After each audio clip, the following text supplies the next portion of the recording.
तो आज हम देखेंगे कि 7 साल जो पूरे हुए, हमने क्या देखा कि 7 साल में 2 भाग है, 3.5 साल।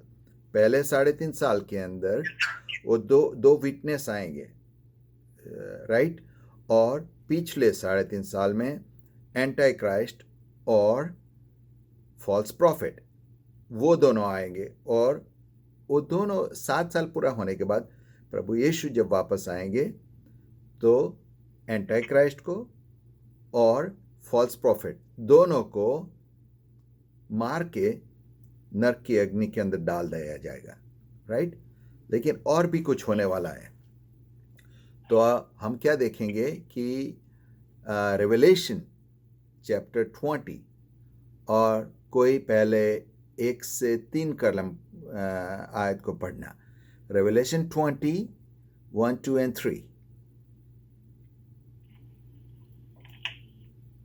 1, 2 and 3, right? राइट। फिर मैंने एक स्वर्गदूत को स्वर्ग से उतरते देखा, जिसके हाथ में अथाह कुंड की कुंजी और एक बड़ी जंजीर थी, और उसने उस अजगर अर्थात पुराने सांप को, जो इब्लिस और शैतान है, पकड़ के 1000 वर्ष के लिए बांध दिया और उसे अथाह कुंड में डालकर बंद कर दिया, और उस पर मोहर कर दी कि वह 1000 वर्ष के पूरे होने तक जाति जाति के लोगों को फिर ना भरमाए। इसके बाद अवश्य है कि थोड़ी देर के लिए फिर खोला जाए। अच्छा, तो शायद एंटी क्राइस्ट और फॉल्स प्रॉफिट को तो मार दिया गया, राइट। लेकिन जो डेविल है, जो शैतान है, उसे 1000 साल तक जंजीरों से बांध के उसको बांध दिया जाएगा। बॉटमलेस पिट, अंग्रेजी में ऐसा लिखा है कि उसे बॉटमलेस पिट के अंदर बांध दिया जाएगा, राइट। तो वो मर नहीं गया अभी तक। जो डेविल है, शैतान है, वो मर नहीं गया है। मर कौन गया है? तो एंटी क्राइस्ट और फॉल्स प्रॉफिट। लेकिन जो शैतान है, उसको 1000 साल के लिए बांध गया है, राइट। और फिर आगे पढ़ना 4 से लेके 6 तक, वही रेवलेशन 24, 5, 6।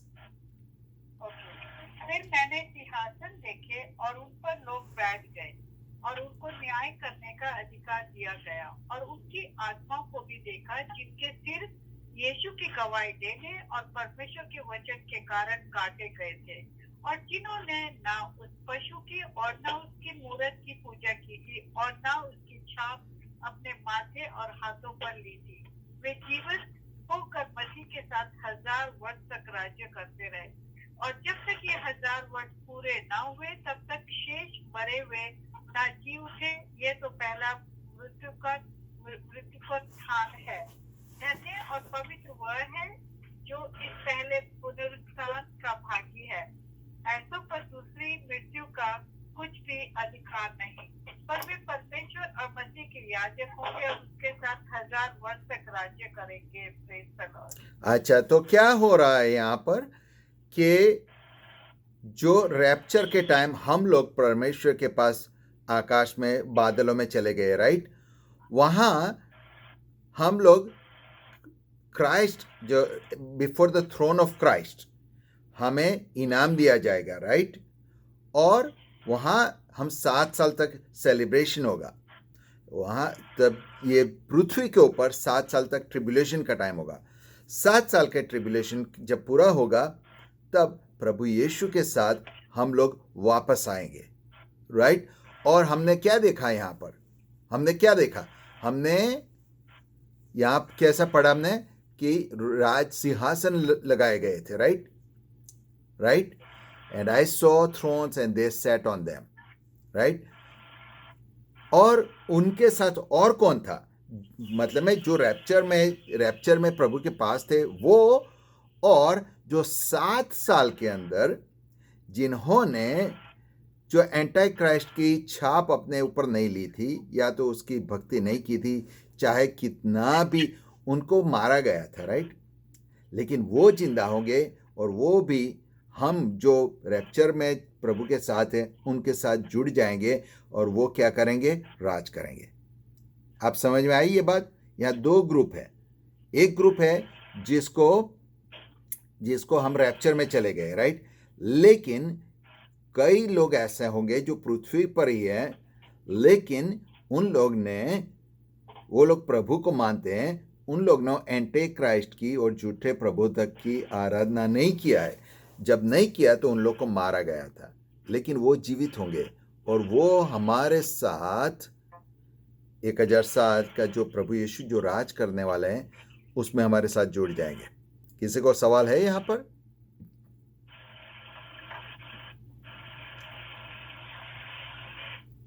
क्योंकि यहाँ साफ लिखा है कि they lived and reigned with Christ for 1000 years। तो 1000 years में हम भी हैं और जो लोग हैं जो इन्होंने ट्रिब्यूलेशन के टाइम पे एंटी क्राइस्ट की सेवा नहीं किया है, राइट। अच्छा, तो पहली बात है, हम लोग राज करेंगे, पर हम लोग किसके ऊपर राज करेंगे? રાજેશભાઈ બહુ અવાજ આવે છે, કદાચ કોના ફોન કરો બધા. हाँ, म्यूट બહુ करो। જ ખરાબ અવાજ, કોઈ સંભળાતું નથી. અને રાજેશભાઈ, મારો એક પ્રશ્ન કે આ આપણે તો 7 વર્ષ ઉપર પ્રભુની સાથે આવીશું, ઇનામ વિતરણ ને બધું ચાલશે ને પછી આવીશું ને જે રહી ગયા હશે જે તારણ નતા પામ્યા એવા લોકો રહી ગયા હશે ને. ત્યાં અહીંયા બાઇબલમાં આપણે શું વાંચ્યું કે એ લોકો તે સમયે પણ ટ્રિબ્યુલેશનના સમયમાં પણ ઘણા લોકો પ્રભુ પાસે આવશે, પણ બહુ હાર્ડ હશે, કારણ કે એ લોકોને કહે છે કે એમના માથા કાપી કાઢવામાં આવે છે. આપણે વાંચ્યું ને અહીંયા પ્રકટીકાના પુસ્તકમાં ગુજરાતીમાં કોઈ વાંચો નહીં, તો ગુજરાતીમાં કોઈ વાંચો. ક્યાં સુધી વાંચવાનું છે? 20મા અધ્યાયની 4, 5, 6.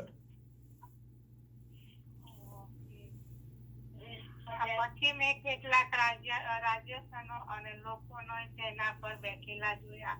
આ તે લોકો હતા જેઓને ન્યાય કરવાનો અધિકાર અપાયો હતો, અને મેં તેઓએ તેઓના આત્માઓ જોયા, અને જેઓનો શિરછેદ કરવામાં આવ્યો હતો, કારણ કે તેઓ ઈસુના સત્યને અને દેવજી તરફથી અપાયેલા સંદેશને વફાદાર હતા.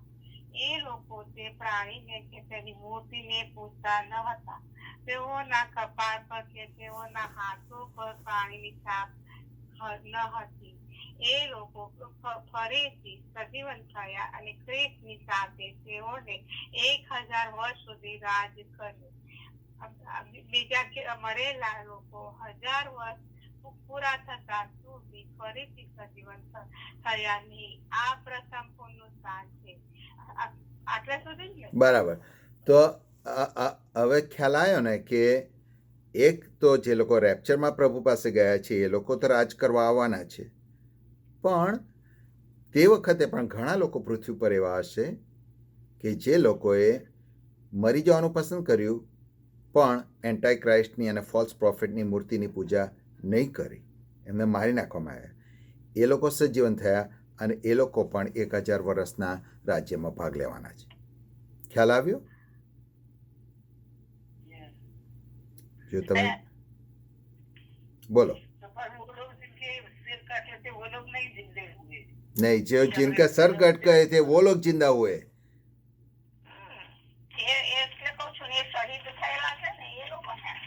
જેમના માથા કાપી કાઢવામાં આવ્યા હતા, શિરચ્છેદ થયો તો એ લોકો જીવતા થયા.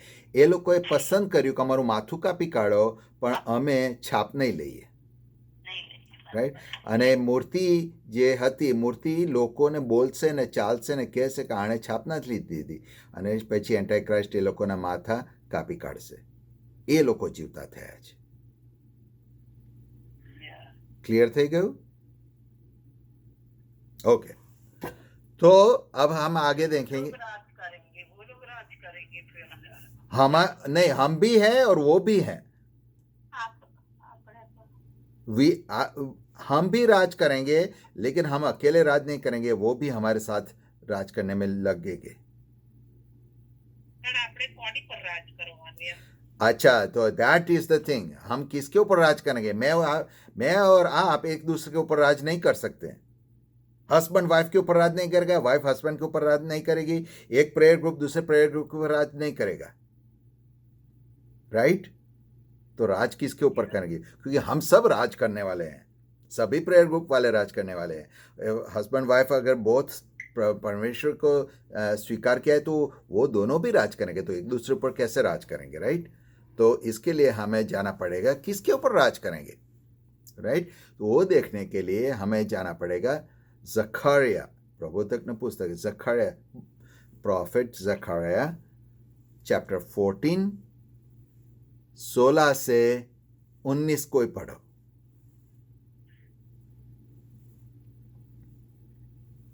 16 से 19। हाँ। तब जितने लोग यरूशलेम पर चढ़ने वाली सब जातियों में से बचे रहेंगे, वे प्रति वर्ष राजा को अर्थात सेनाओं के यहोवा को दंडवत करने और झोपड़ियों का पर्व मनाने के लिए यरूशलेम को जाया करेंगे। और पृथ्वी के कुलों में से जो लोग यरूशलेम में राजा अर्थात सेनाओं के यहोवा को दंडवत करने के लिए ना जाएंगे, उनके यहाँ वर्षा ना होगी। और यदि मिस्र का कुल वहां ना जाए तो क्या उन पर यह मरी ना पड़ेगी जिससे यहोवा उन जातियों को मारेगा जो झोपड़ियों का पर्व मारने के लिए ना जाएंगे। यह मिस्र का और उन सब जातियों का पाप ठहरेगा जो झोपड़ियों का पर्व मनाने के लिए ना जाएंगे। उस समय घोड़ों की 90, राइट?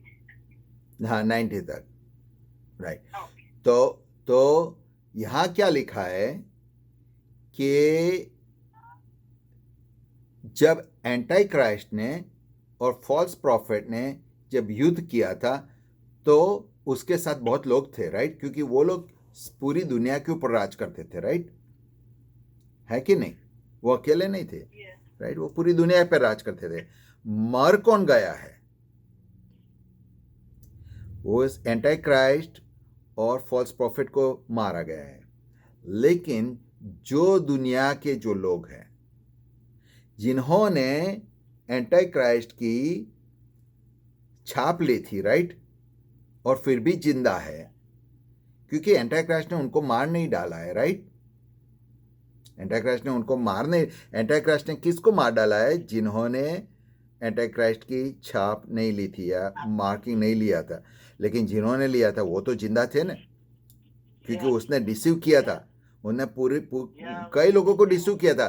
सभी दुनिया के सभी देशों के राजा और सभी देशों के लोग जो हैं, जो शैतान और फॉल्स प्रॉफिट और एंटी क्राइस्ट के पीछे चले गए थे, उन लोगों के ऊपर हम लोग राज करेंगे। अब बात समझ में आई? अच्छा, तो अभी मैं एग्जांपल देता हूं। कोई देश है, मान लो कि इंडिया है या पाकिस्तान है, ईरान है या कोरिया है, कोई भी है, ऑस्ट्रेलिया है, कोई भी देख लो। वहाँ जिन्होंने जो लोग एंटी क्राइस्ट के पीछे चले गए थे उनके ऊपर कोई तो राज करेगा ना। तो बोलेगा कि प्रभु बोलेंगे कि मधुबेन तुमने बहुत अच्छी किया है, ऑस्ट्रेलिया के ऊपर तुम राज करो, और नलिनी बहन तुमने बहुत अच्छा काम किया है, तुम मिस्र के ऊपर राज करो। आप समझ रहे हैं? तो हम लोग हैं, हम लोग राज करेंगे किसके ऊपर? जो एंटी क्राइस्ट के पीछे चले थे और जिंदा है अभी, उन सभी के ऊपर हम राज करेंगे। क्योंकि अगर 1000 साल में कोई है ही नहीं तो किसके ऊपर आप राज करोगे, राइट? तो आप राज करोगे, राइट? राज करोगे, और राज में क्या करेंगे? अब लोगों के ऊपर किसके ऊपर राज करेंगे वो समझ में आया, लेकिन राज करने में हम लोग क्या करेंगे? हमने अभी क्या पढ़ा? તમને અધિકાર આપવામાં આવેલો છે, આપણે જોઈએ છે, રાઈટ? હવે જો ज़करिया 14 और 17 में क्या लिखा है? नहीं, ज़करिया 14-16 में क्या लिखा है कि ये जो सब लोग हैं उन लोग को यरूशलेम में जाके एवरी ईयर, अभी लोग ये मक्का नहीं जाते हज करने के लिए, राइट? मुस्लिम लोग जाते हैं ना हर साल को हज करने के लिए। इसी तरह से हर साल को यहाँ वर्ष 16 में क्या पढ़ा हमने कि ईयर टू ईयर उन लोग को यरूशलेम में आके वर्शिप करना पड़ेगा। किसकी वर्शिप करेंगे? क्योंकि प्रभु यीशु फिजिकली यरूशलेम से 1000 साल तक राज करेंगे। आप समझे कि नहीं? ગુજરાતી વાંચવાનું हाँ वाँचो। 16 ને हाँ 16 થી 19। ત્યારબાદ યરૂશાલેમ સામે યુદ્ધે ચડેલી પ્રજાઓમાંથી બચવા પામેલા માણસો વર્ષો વર્ષ યહોવાની ઉપાસના કરવા માટે માનવા પર્વ યરૂશાલેમ જશે અને પૃથ્વી પરની કોઈ પણ પ્રજા સૈન્યનો યહોવાની ઉપાસના કરવા ત્યાં જશે નહીં તો તેના દેશમાં વરસાદ વરસે નહીં. પરંતુ જો મિશનના લોકો યરૂશાલેમમાં જવા અને પ્રાર્થનામાં ભાગ લેવા ના પાડશે તો તેઓને મોત ભોગવવું પડશે. માનવા પર્વની ઉજવણીમાં ભાગ ન લેવા માટે લોકો દુઃખી થશે. મિશન દેશ અને બીજા દેશો જેઓ માનવા પર્વ ઉજવવા માટે યરૂશાલેમ જવાની ના પાડે છે તેઓ સર્વને માટે શિક્ષા કરવામાં આવશે. अच्छा, तो अभी आपको समझ में आ रहा है कि हर साल को प्रभु यीशु की वर्शिप करने के लिए उस समय डेमोक्रेसी नहीं होगा। पूरे दुनिया में 1000 साल तक एक ही राजा होगा, प्रभु यीशु। और प्रभु यीशु कहाँ से राज करेंगे? यरूशलेम से।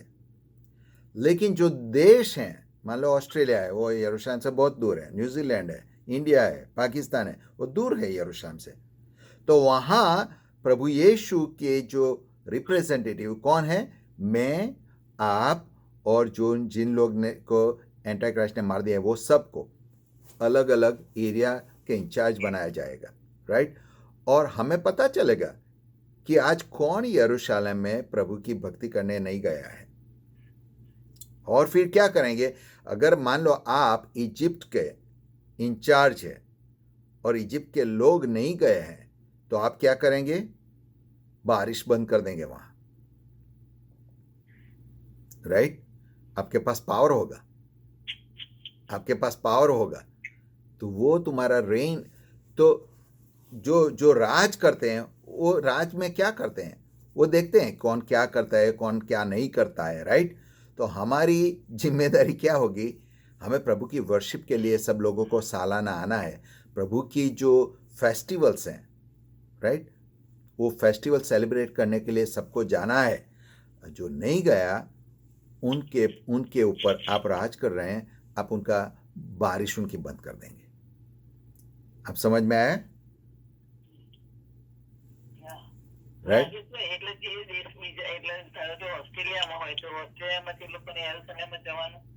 બધાએ યરૂશલેમમાં જવાનું પ્રભુની ભક્તિ કરવા માટે, દરેક દેશમાંથી।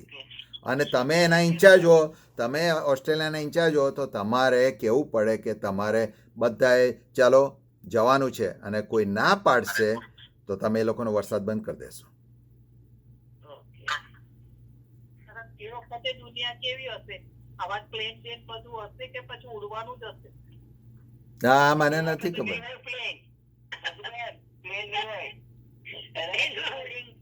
રાજુભાઈ એટલો વરસાદ કે આપણે ગાઈએ કહીએ થાય, દાખલા તરીકે ભાઈ ચાલો કે આ ધરતીકંપ અહીંયા એ થઈ જાય કે આ વરસાદ નહીં। 18મી કલમ વાંચો, 18મી કલમ વાંચો કોઈ। પરંતુ જો મિશનના લોકો યરૂશાલેમમાં જવા અને પ્રાર્થનામાં ભાગ ના પાડશે તો તેઓને મોત ભોગવવું પડશે। માનવા પર્વની ઉજવણીમાં ભાગ ન લેવા માટે લોકો દુઃખી થશે। हाँ, अच्छा, અહીંયા જો અંગ્રેજીમાં હું કહું તમને, if the family of Egypt will not come up and enter in, they shall have no rain. એટલે પહેલી વાત તો વરસાદ બંધ થશે। they shall receive the plague. હવે કયો પ્લેગ છે મને નથી ખબર, પણ એ લોકોના ઉપર પ્લેગ આવશે, with which the Lord strikes the nation who do not come up to the feast of the tabernacle. મુલાકાત મંડપના પર્વો પાળવા માટે જે નહીં આવે એમના પર પ્રભુ પ્લેગ લાવશે, રાઈટ।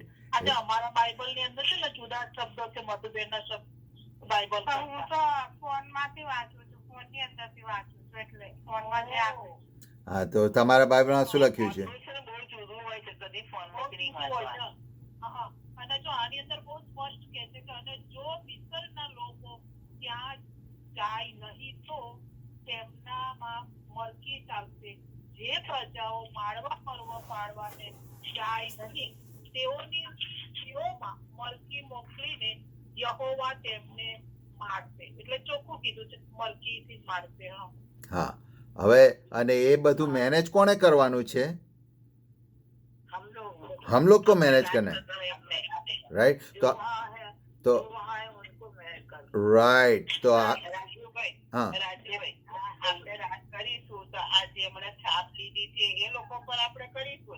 જેમણે છાપ લીધી છે ને, જે લોકોએ શૈતાનની પાછળ ગયા હતા, એન્ટીક્રાઇસ્ટની પાછળ ગયા હતા, એ બધાની ઉપર આપણે રાજ કરીશું. જે લોકો, મેં તમને કહ્યું હતું કે બે જ જાતના લોકો હશે. એક તો પ્રભુ ઈસુના લોકો હશે અને એક જે પ્રભુ ઈસુને પર વિશ્વાસ નહીં કર્યો. બે જ જાતના લોકો છે આ છેલ્લા સમયોમાં.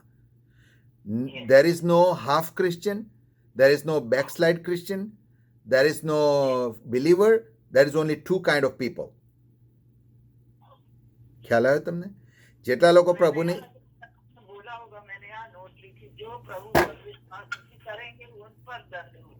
हाँ हाँ, राइट. अच्छा, तो अब हमने कहाँ से देखा? हमने देखा रेवलेशन में देखा, हमने जकरिया में देखा, लेकिन हम गॉस्पल में भी देखते हैं, राइट? मैथ्यू 24 और 29 to 31.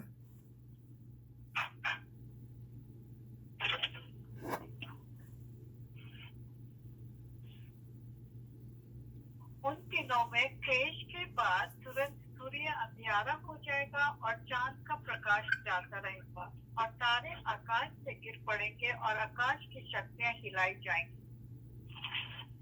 तब मनुष्य के पुत्र का चिन्ह आकाश में दिखाई देगा और तब पृथ्वी के सब कुलों के लोग छाती पीटेंगे और मनुष्य के पुत्र को बड़ी सामर्थ और ऐश्वर्य के साथ आकाश के बादलों पर आते देखेंगे. और वह सूर्य के बड़े शब्द के साथ अपने दूतों को भेजेगा और वे आकाश की छोर से उस छोर तक चारों दिशा में उसके चुने हुओं को इकट्ठा करेंगे. अच्छा, तो ये क्या, ये कौन सा दिन की बात हो रही है? तो ये है जो ट्रिब्यूलेशन का जो लास्ट दिन होगा, राइट? 7 साल के जो लास्ट दिन होगा, उसमें प्रभु क्या आएंगे, उसके लिए गॉस्पेल ऑफ मैथ्यू में लिखा है, राइट? और वहाँ आने के बाद प्रभु आ रहे हैं, और आने के बाद क्या होगा वो हमें फिर से जाना पड़ेगा. जकरिया चैप्टर 14 3 और 4 कोई पढ़ो. आप समझ रहे कि नहीं? जो 7 साल का जो ट्रिब्यूलेशन पूरा हुआ उसका लास्ट दिन और 1000 साल का जो पहला दिन है, उस दिन के लिए उस टाइम पे क्या होने वाला है वो बता रहे हैं. तो हमने मैथ्यू में पढ़ा, क्या पढ़ा कि परमेश्वर ट्रिब्यूलेशन के दिन के बाद क्या होने वाला है कि सूरज चला जाएगा, मून चला जाएगा, राइट? और परमेश्वर आएंगे, प्रभु यीशु आएंगे. प्रभु यीशु के साथ और कौन आने वाला है? हम लोग आएंगे, राइट? अच्छा, वो जिस दिन वो हम सब वापस आएंगे उस दिन को क्या होने वाला है वो भी बाइबल में लिखा है, राइट? जकरिया चैप्टर 14 और 3 और 4.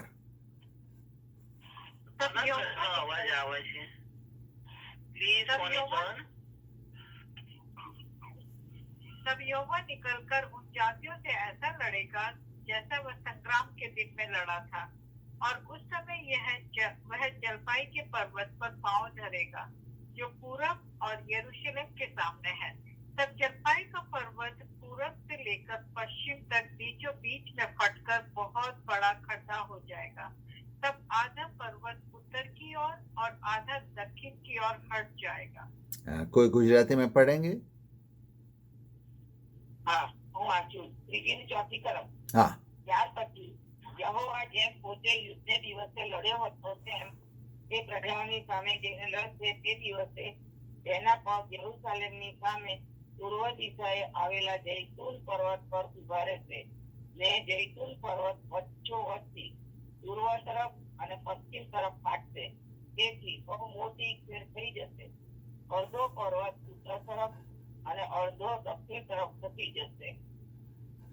राइट नहीं, तो यहाँ हमने क्या क्या देखा है कि प्रभु आएंगे, उनके पैर माउंट ऑलिव के ऊपर रुकेंगे, माउंट ऑलिव स्प्लिट हो जाएगा, एंटी क्राइस्ट को मारा जाएगा, नरक में डाला जाएगा, फॉल्स प्रॉफिट को मारा जाएगा, उसको नरक में डाला जाएगा, और फिर क्योंकि हमें इनाम दिया गया है, जो जिन लोगों का सर काटा गया था, एंटी क्राइस्ट ने जिनके सर काटे गए थे वो जिंदा होंगे, और हम सब मिलके 1000 साल तक राज शुरू होगा.